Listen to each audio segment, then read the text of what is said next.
Believe me, I'm feeling it. I'm feeling it.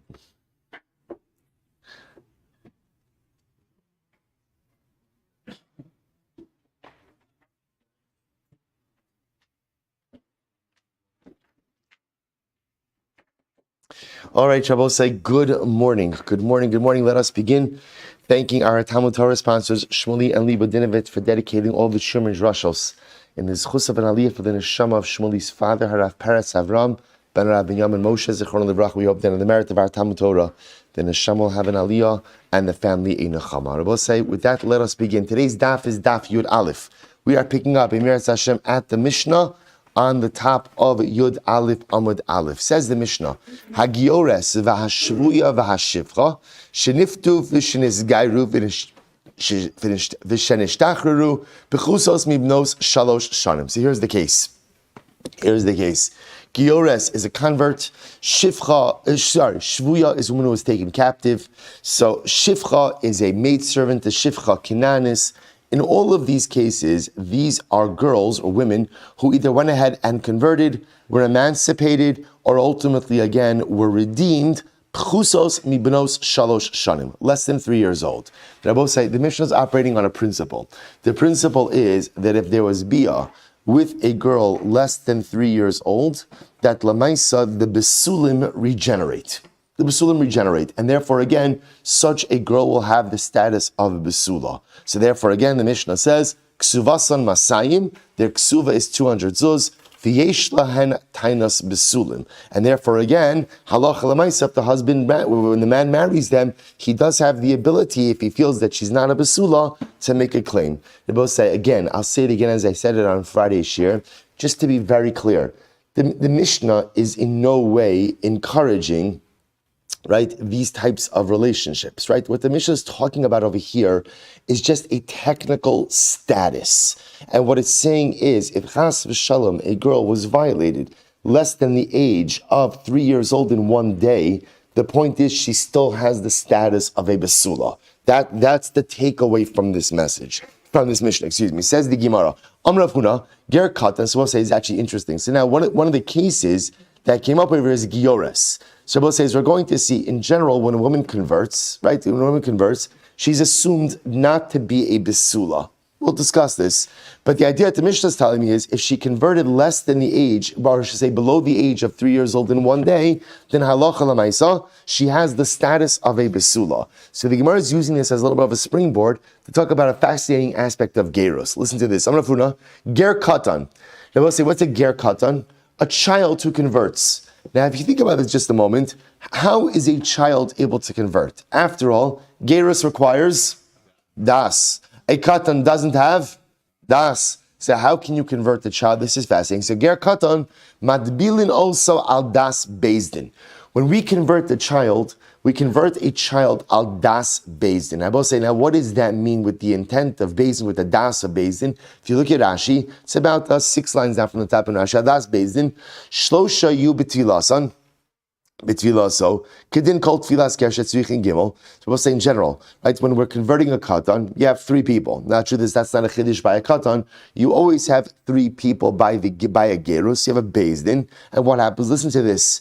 Vehein naasin lo av. Rabbi said, this is incredible. The bezdin effectively becomes the halachic father, so to speak, of the katan who is converting. V'hari hu ger al yedehen. And therefore he becomes a ger through almost like their halachic paternity. Umago b'yayin kasher. Rashi adds in this interesting detail over here, and therefore if this convert child were to touch wine, he would not go ahead and invalidate the wine. There's a whole discussion, why exactly is Rashi throwing this in here? What does that have to do with anything? Not our topic for today. I'll say, but this is quite fascinating. So the Gemara is grappling with the idea of how can I convert the child if gerus requires das? And the interesting part is because Bezdin essentially acts as the father of the ger and converts the child al das the bezdin. So the Gemara says, what are we being taught here? They both say apparently what's really the underlying principle over here? That halacha l'maisa, becoming Jewish is a schus. That's not a chiddush, we all know that, right? Becoming Jewish is a schus. Zachin la'adam shelo b'fanav. You could do something positive for someone even without their knowledge. So that seems to be what's driving this over here. Becoming a Yid is a zechus. Rabbi say it's important to go ahead and remind ourselves of that every so often, right? That it's such a zechus to be a Jew. Many responsibilities, sometimes the responsibilities even feel a little bit overwhelming, but even with all of that, it's always a zechus to be a Jew. So zachin la'adam shelo b'fanav, that's how we convert the katan. So the Gemara says, "Ve'in chavan la'adam shelo b'fanav." So ma'adetem. So I'll say, what would you have thought? Listen to this. I would have thought, Ovid kochavim behefkera nechale. So the Gemara listen to this. I would have thought maybe it's not a schus for a non-Jew to become Jewish. Why? Because perhaps an akum enjoys a more permissive lifestyle. After all, I'll say, if you're not Jewish, right? What do you have? What do you have? Right? What obligations do you have?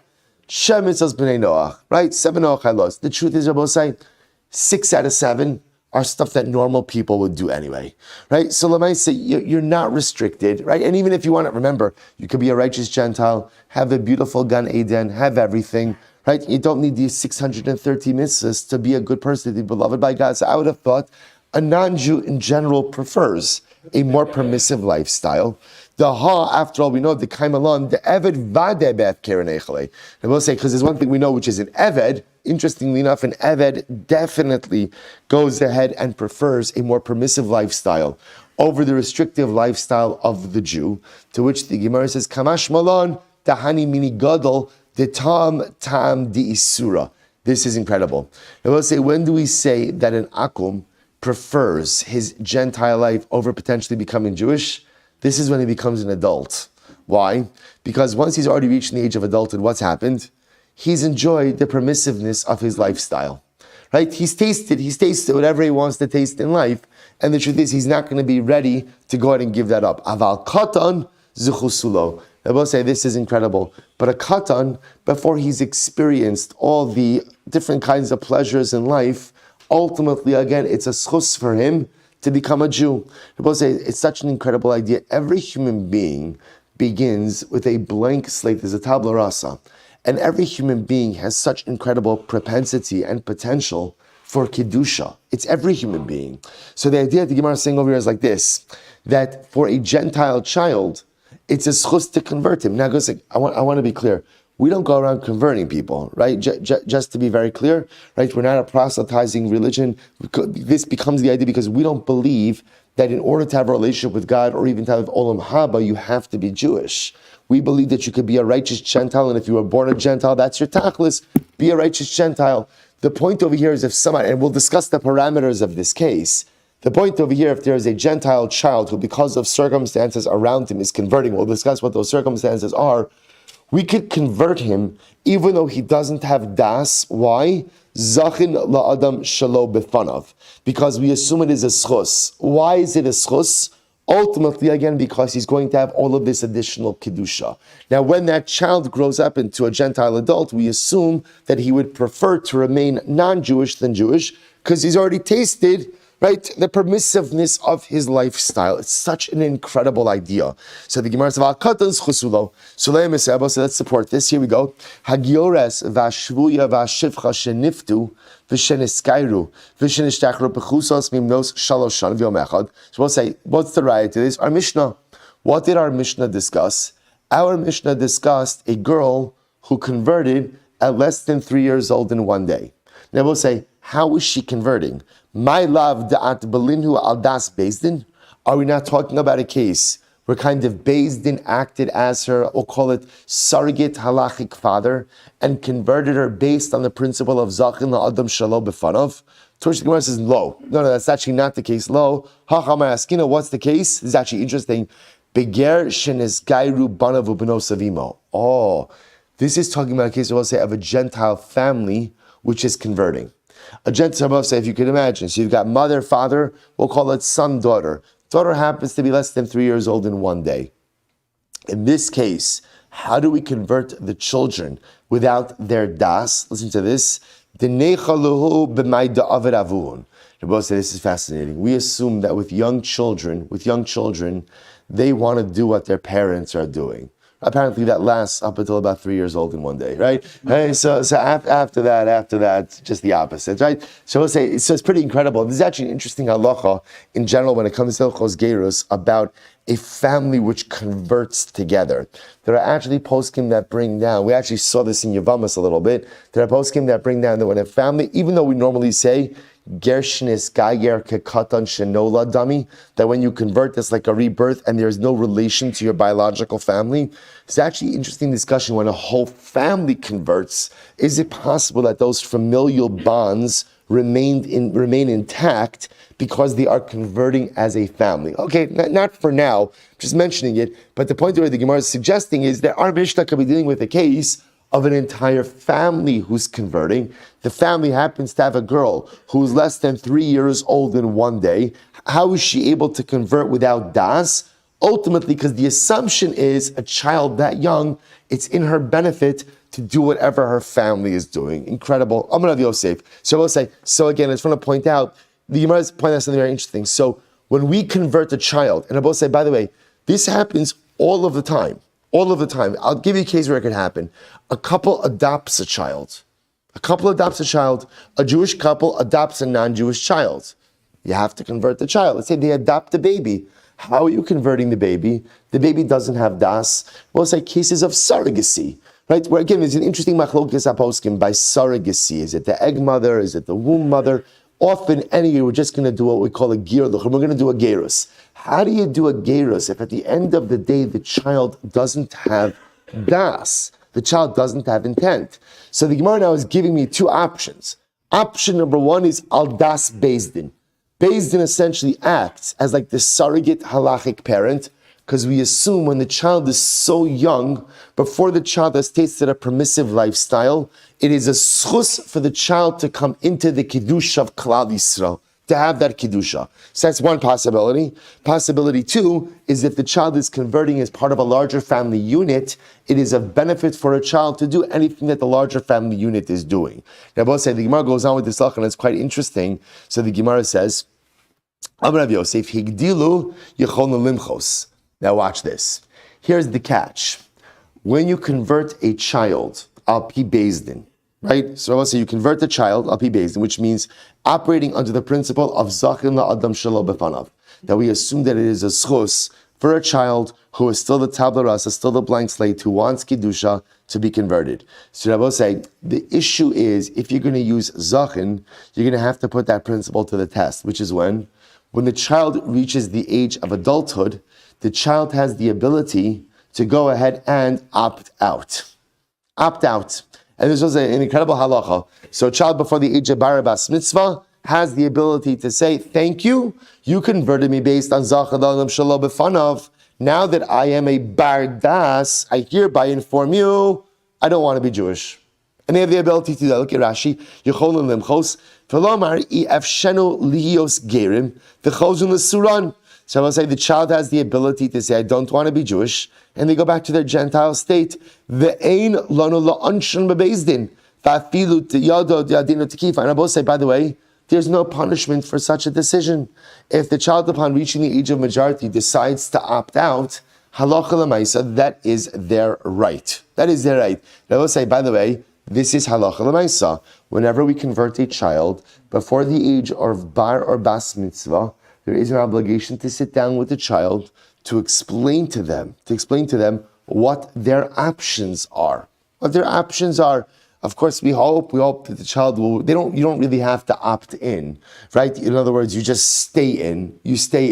But again, there's a halachic obligation to sit down with the child and to explain to them the nature of their options. And should they choose to opt out, there's no penalty, there's no negative repercussions. I mean, like klap ishmaya for that child. So the Gemara says, one second. Eisei Gemara is a kasha, Eisei Abaye is a kasha, Hagiores v'hashvuya v'hashivcha, sheniftu v'sheniskaru v'shenishtacharu, b'chusos mivno shalosh shanav yom echad, Kesuvos on masayim. Now, let's go back to our Mishnah. What did our Mishnah say? Any of these girls who experience this change in status, at less than 3 years old in one day, what's the halacha? They're treated like a basula. So we'll say, let's just play this average. Let's just keep with the case of the giores. a girl converts below the age of 3 years old in one day, that means halachically we consider her a Bisula, therefore she gets a ksuva of 200 zuz. Let me get this straight, says Abayi. If it's true that when she grows up she has the ability to object, right, and say, I don't want to be Jewish anymore, that means we're going to give her a ksuva of 200 zuz that she could potentially enjoy when she becomes, right, that she becomes a Gentile. In other words, are we willing to go ahead and give a payment to someone? You're telling me that her ksuva is 200 zuz. But there's also the possibility that what? That at any moment, she could choose to go ahead and opt out. So what's to stop her from saying, you know what, I want a divorce, give me my money, and then she'll opt out of Yiddishkeit. So we're going to go ahead and give 200 zuz to a woman who's going to become a non-Jew, to which the Gemara says, no. L'chi gadla. We only give her the money, in other words, we only pay her the ksuva once she reaches the age of majority. To which the Gemara says, that's fine, but even when she becomes an adult, she still has the ability to opt out. No, Rabbi says it's a fascinating halacha. When is there the window of opting out? It's only initially when she reaches the age of adulthood. There's a window. Now, how exactly long that window is an interesting discussion amongst the poskim, but I will say one thing here is for sure, which is it's a limited window. So she reaches the age of majority, whatever it is, however long it is, an hour, a day, a week, a month, whatever it is, it's a limited window. Then I will say something very interesting happens. During that window, she has the ability to opt out. If she doesn't opt out, then what? It's a default opting in. In other words, I will say, there is no obligation, that's why I said there's no obligation to opt in, right? So she doesn't have an obligation to say, I hereby reaffirm my Jewishness, right? In other words, essentially, once she doesn't opt out, by definition, she's in. So if she doesn't exercise the right to opt out, but so I'll say the Gemara says over here, don't think that this window to opt out remains forever open throughout her adult life. Halacha l'maaseh, there's a limited window. Very interesting. Massive Rava raises the question, Elu naro sheish len kinas. These are the girls, Rava say, for whom there is a kinas. Now remember, again, Rava say, this is the halacha. If a man goes ahead and violates a woman, there is a kinas of 50 silver pieces. These are the girls for whom you are obligated in kinas if chas shal man violates them. Habala mamzeres, someone has relations with mamzeres, vala nesina, vala kusis, vala giores, vala shvuya, vala shifcha, sheniftu v'sheniskaru v'nishishtacharu bechusos mibnos shalosh shanav yom echad. And I will say this is referring to the kinas payment for a man who violates a basula. So again, similar to our Mishnah, all of these girls have the status of a basula because again, their status change was affected below the age of 3 years old in one day, which means their basula status is intact. So I will say, let's just keep the cases symmetrical.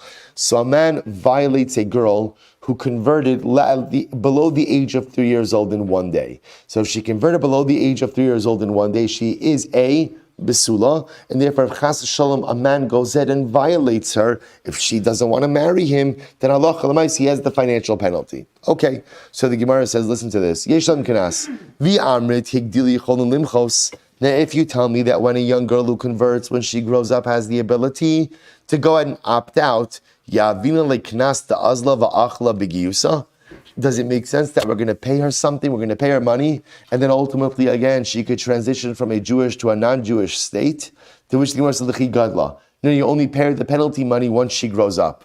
L'chi gadla nami memachya v'nafka. But even when she grows up, she has the ability to opt out. To which again, the Gemara says, no. Kevan shegdila sha'achas v'lo miqsa shuv ein yachola limchos. Now, halacha l'maisa, once she entered into her adult life, there's a window. And once to opt out, once the window closes, she no longer has the ability to go ahead and opt out. Rashi says over here, Shuv ein yachol limchos v'michasa harehi ki Yisrael sumeres.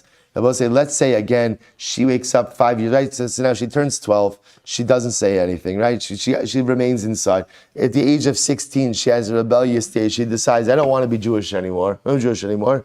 I will say, so again, that doesn't work. In other words, unfortunately, she can become an apikores, chas v'shalom, but Lamaisa, she's through and through Jewish. So I will say, so the point over here is, Abaye and Rava both raise different contradictions to this idea. Abaye lo Amar Karava, Hasam Kinasa. So Abaye doesn't hold like Rava. Why not? Because Rava brought up the case of Kinas.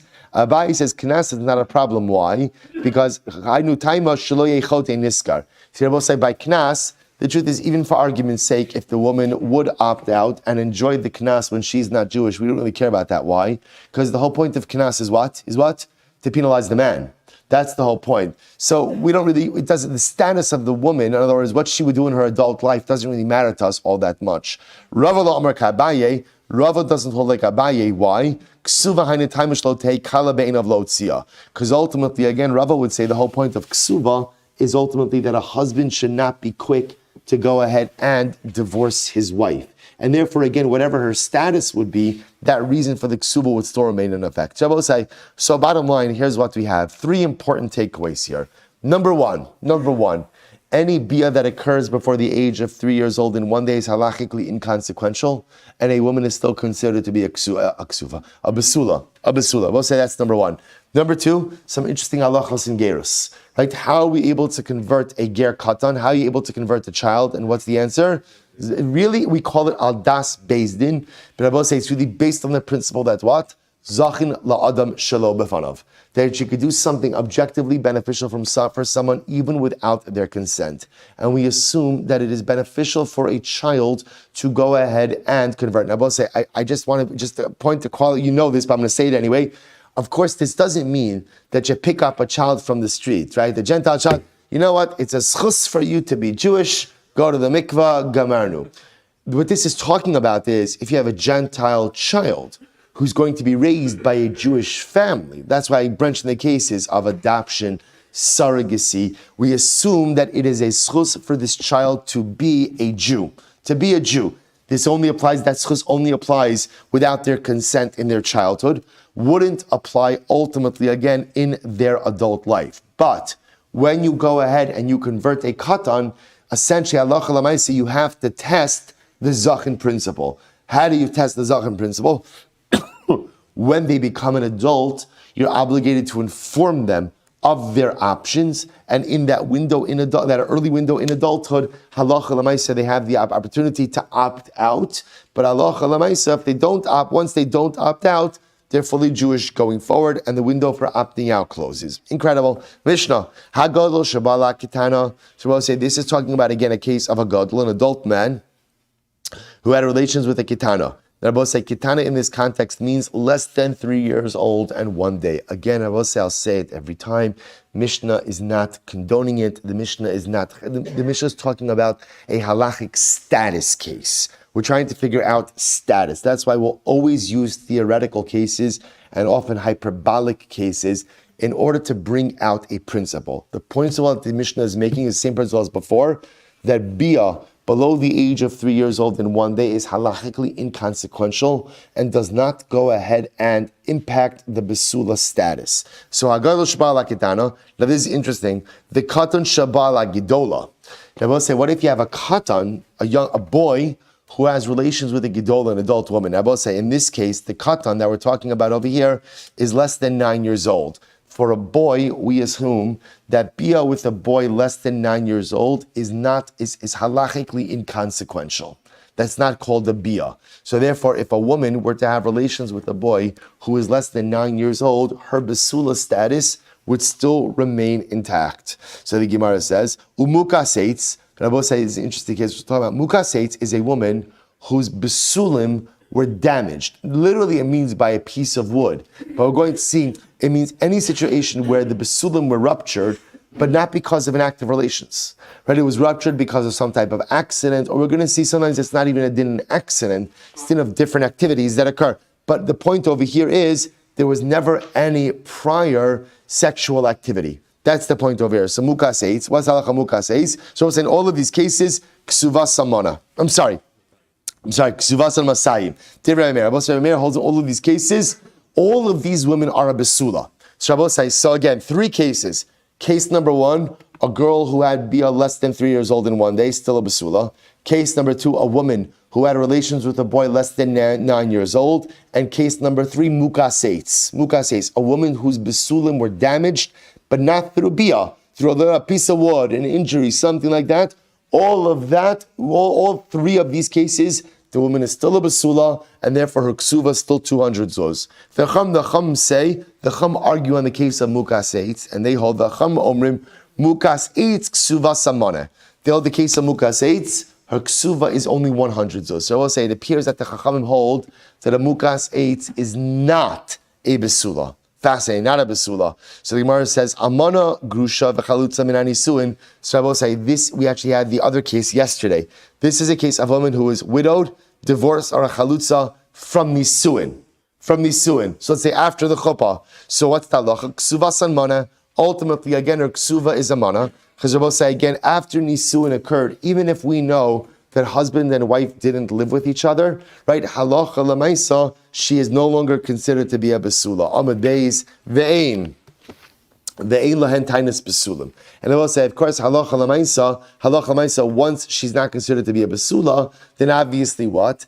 The husband can't have any tainas basulim on her. Hagiores v'ashvuya v'ashivcha sheniftu v'sheniskar v'shenishtachru Yeseiros albino shalosh shana v'yom echad. So now I will say, watch this, like the previous Mishnah, but here's the change. A girl who converted, a girl who was redeemed. We'll say, I didn't speak about the shvuya case. When a woman is taken captive, the assumption is what? The assumption is what? She's violated by her captors, right? Shivcha, maid servant, the assumption is that avadim shvachos are immoral. So in all of these cases, a girl was converted, a girl was redeemed, or a shivcha was emancipated above the age of 3 years old in one day.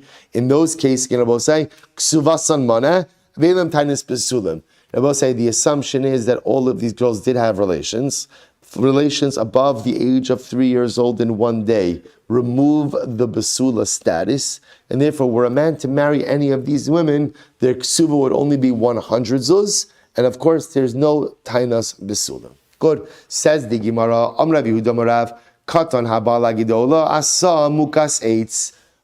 Very interesting, I will say. So remember again, the Mishnah said, it sounds like both contrary Meir and the Chachamim, that if a woman has relations with a katan, right, a woman has relations with a boy under the age of 9 years old, such an act of bia is halachically insignificant, right? So and therefore, again, she's still considered to be a besula.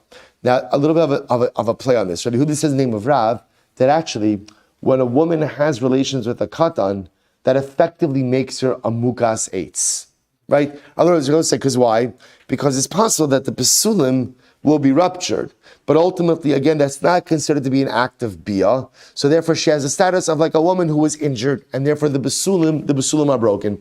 Says the Gemara, Kamrisa Kamed the Shmuel. When I said this over in front of Shmuel, Shmuel disagreed. He said, no, ein mukas eitz babasar. Any time that the besulim are ruptured by intimate contact, ultimately, again, that's not called mukas eitz, right? Mukas eitz, by definition, is a non-sexual rupturing, right? Ultimately, is an injury.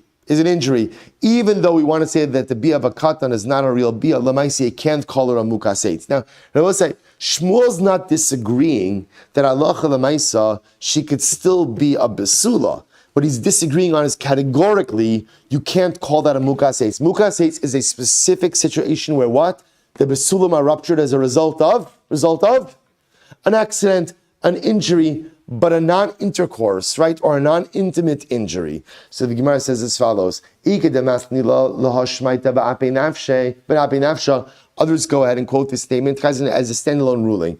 If a katan has relations with the gidola, Rav Amar Asa mukas eitz. Rav says the woman has a status of a mukas eitz, and therefore she's still a basula.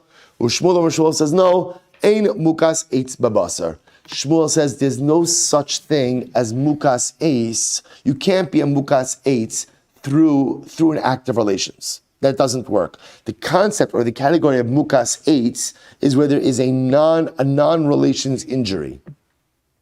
Master Rosh raised the kasha. Furthermore, remember, what's the problem of putting anything in the category of a mukas eitz? Remember again, I want to point out, mukas eitz is a machlokas. Right? Remember again in the Mishnah, you have over here, Rabbi Meir holds mukas eitz is a basula.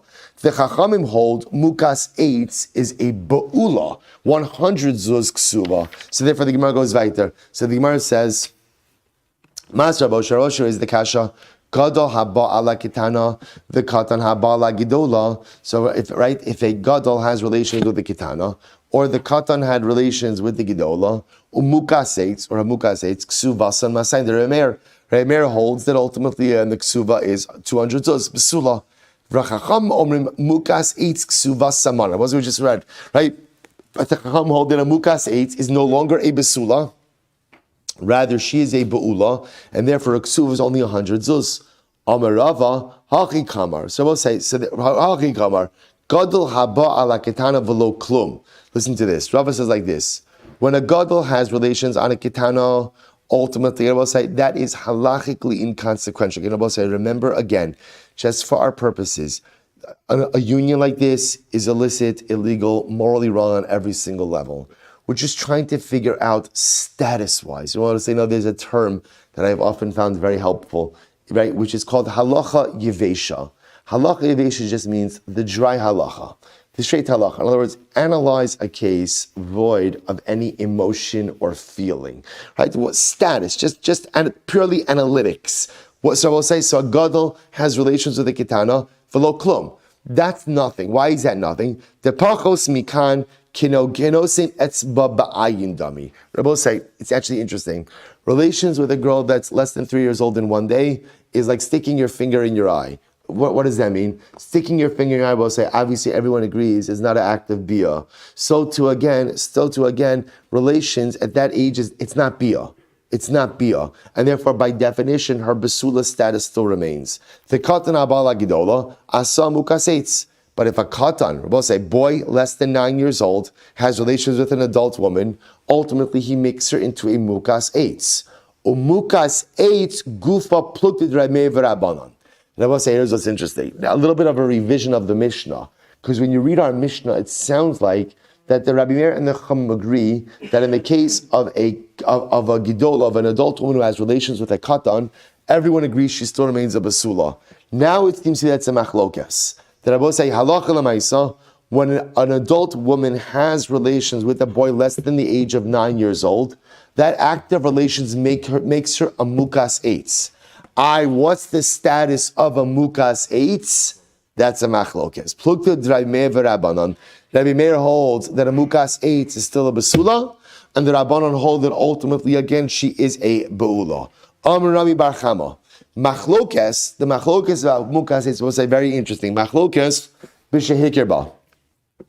It will say the machlokes is when the husband knew that she was a mukas eitz. Others will say, but this, by the way, is a fundamental machlokes. A woman is a mukas eitz, right? Now I will say, so again, now it seems that there's two cases of mukas eitz. What are the two cases of mukas eitz? We'll call it classic mukas eitz. A woman has an injury that ultimately goes ahead and ruptures the besulim. Okay. Non-classic mukas eitz is bia with a katan. Bia with a katan. Okay, fine. You know what I'm saying? So now the Gemara says, remember, so what's the status of a woman who's a mukas eitz? Machlokes. Rabbi Meir says she's a besula. Chachamim say she's not a besula. Now comes along Rami Bar Chama and says, when's the machlokes? B'shekir ba. Look at Rashi. It's almost right across. Kishekir ba. Kishekansa v'kasav l'ksuva hayodeh mukas eitz. I will say the machlokes is when the husband going into the marriage knew that she was a mukas eitz. Listen to this. The Rabbi Meir medamele lebogeres. I will say fascinating. Rabbi Meir says a woman who's a mukas eitz is like a bogeres, like an adult woman. I will say, now what does that mean? Take a look at Rashi. This is fascinating. Medamele lebogeres. The kaimalon shekalu besula b'maseches yivamis. The tani b'besula prat lebogeres shekal b'sar. Both say, as a woman becomes older, it is normal and natural for the besulim to rupture without her even knowing it. I will say, ma'asim b'chol yom. Right? A woman goes ahead and leads a very active lifestyle. Right? The woman's athletic. A woman does it. It's natural for sometimes the basulim to go ahead and rupture. A woman uses a tampon, normal and natural for the basulim to rupture. And I will say again, it was interesting over here, and this is fascinating. Once a woman becomes a bogeres, what's a bogeres? We'll say, what age is a bogeres? 12 years old in 6 months, right? 12 and a half years old. It's natural and normal for just the basulim. I use the word rupture. It's interesting. Sometimes the Gemara uses the lashon of like dissolving. It doesn't mean dissolving, right? But it means ultimately just to rupture and to open on their own, just as a result of activity. So this is fascinating. So the Gemara says like this: Rabbi Meir holds that when a woman is a bogeres, when a woman is a mukas eitz, she's pretty much just like a bogeres, which means that what? There are circumstances where a man marries a woman who is a basula. A basula in that what? That what? She's never had relations with another man. But just through normal events, the basulim are not there. The basulim are not there. And I will say, by the way, there are also other cases like this. Well, again, there are other fascinating cases. Sometimes, again, just physiologically, the basulim may be too thick. And sometimes when a woman goes to a doctor, the doctor will say that in order to have proper bia, they have to actively be opened. So also you have situations like that where, again, the woman is a basula. Of course she's a basula. But lamaisa, the basulim are not there. So again, here the Gemara is saying, let me get into that. A stam bogeres, we assume that Allah lamaisa, her basulim may be split already, may just not be there. So Rameir says, essentially, a mukas eitz is just like a regular bogeres. Avalohikebav rabbanon medami lebeula. We'll say it's actually interesting that rabbanon say no. A mukas eitz is like a beula. It's like a beula, right? Like a non-basula woman. Avalohikebav. We'll say, but watch this. What if the husband didn't know that his wife was a mukas eitz? In that case, divrei hakol v'lo klum. Everyone agrees she gets no ksuva. No ksuva. We'll say why? Because according to this approach, what's the halacha? Mekach tos. Look at Rashi, v'lo klum, the mekach tosu. And we'll say, now this is pretty wild. Why? Because the husband could say, had I known that you didn't have basulim, I would have never married you. Right? He could claim mekach tos. Okay? And we'll say, by the way, mekach tos is not something unique to Kiddushin. Mekach tos applies to any transaction, right? I go ahead and I purchase something from you. You did not disclose something about the item that's being purchased, the transaction. I find out about it, assuming that objectively it is something that had I known about, I would never have engaged in this transaction. I could void the transaction. So the Gemara is suggesting over the Rabbanan are suggesting, or I should say the Gemara is suggesting over here, that if she didn't disclose mukas eitz, that would be grounds for mekach tos. Look good. So the Gemara says, Rabbi Meir, why do you compare mukas eitz to a bogeres? Why not compare it ultimately to a beula? Very simple. Be'ula is avid be'maise b'dei adam. First white line, ha lo is avid be'maise b'dei adam. Well, it's a very simple distinction. A be'ula, something happened. In other words, a be'ula, there was an act of intimacy, right? With another person, right? Mukas eitz, something happened, but there was no form of intimacy. You can't call a woman like that a be'ula. We'll say also, the status of be'ula is also not just saying that it impacts the basulam. The status of be'ula is a full act of intimacy. That did not happen over here. For Rabbanon, the Rabbanon, when you compare a mukas eitz to a be'ula, why not compare it to a bogeres? Bogeres lo is avid b'maisa klal. Rabbanon say a bogeres, there was no maisa at all. Ha is avid b'maisa. Over here, by mukas eitz, there was a maisa. Okay, so Rabbi say, so that's the machlokes. Avalo hikib ala divrei hakol v'lo klum. Rabbi say, now here's what's interesting. So the Gemara assumes the machlokes Rabbi Meir and the Rabban about the status of a mukas eitz is in a situation where the husband was aware of her status. But if the husband wasn't aware of her status, everyone agrees that what? Halacha l'maisa, mekach tos. So the Gemara says, really, Master of Nachman, he omeres mukas eitz ani, v'hu omer lo ki ela drusas ishat. He will say, watch this. They get married. Turns out she's not a basula, or she doesn't have basulim. She claims I'm a mukas eitz. He claims, no, not true. You had relations. So what's the halacha? Rabbi Eliezer omrim ne'emenes. She is believed. So Rabbi says, so incredible Incredible halacha says she's believed. So if that's the case again, Abosai, if she's believed, so even in a case where he didn't know about it before, why ultimately again should you be able to claim mekach tos? Ela amarava. Here we go. Bein hikirba, bein lo hikirba, l'remer masayin l'rab. So Abosai, listen to this. So therefore, Ela amarava. Let's finish with this. I'm sorry. Ela amarava. Bein hikirba u bein lo hikirba. Whether the husband knew about mukas eitz, didn't know about mukas eitz. What's the halacha? Rabbi Meir Masayim. Ultimately, according to Rabbi Meir, Kesuvos 200. So why? We'll say because according to Rabbi Meir, the status of mukas eitz is a basula. Whether husband knew about it or didn't know about it is inconsequential. The Rabbanon hikir ba mana, lo hikir ba v'lo klum. According to the Rabbanon, if the husband knew about it, then halacha l'maisa she's still a beula and she gets 100 zuz. If he didn't know about it, then halacha l'maisa she gets nothing, i.e. mekach tos. The Hadr Bei Rava, but Rava ultimately went ahead and retracted this position. How do we know this? Tisanya, Kate Sarotzas Shemra. I will say, what's the case of Motzi Shemra?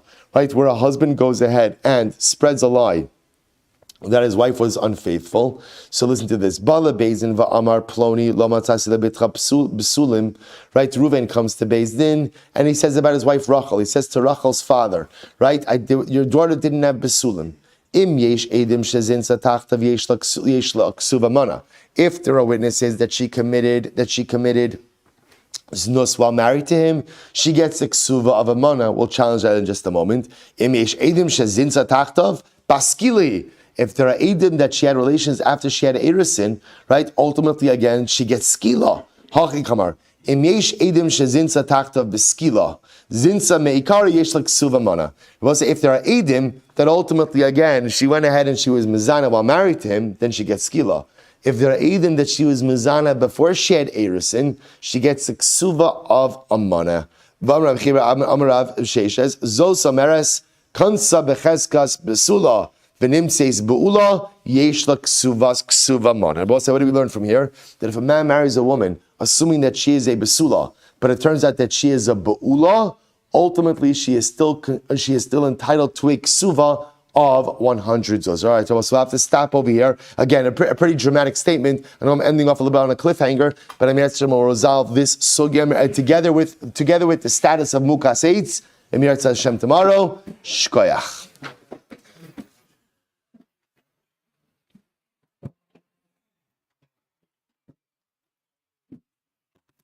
All right, Chevron, on Zoom, everyone have a wonderful, wonderful day. Meaningful fast.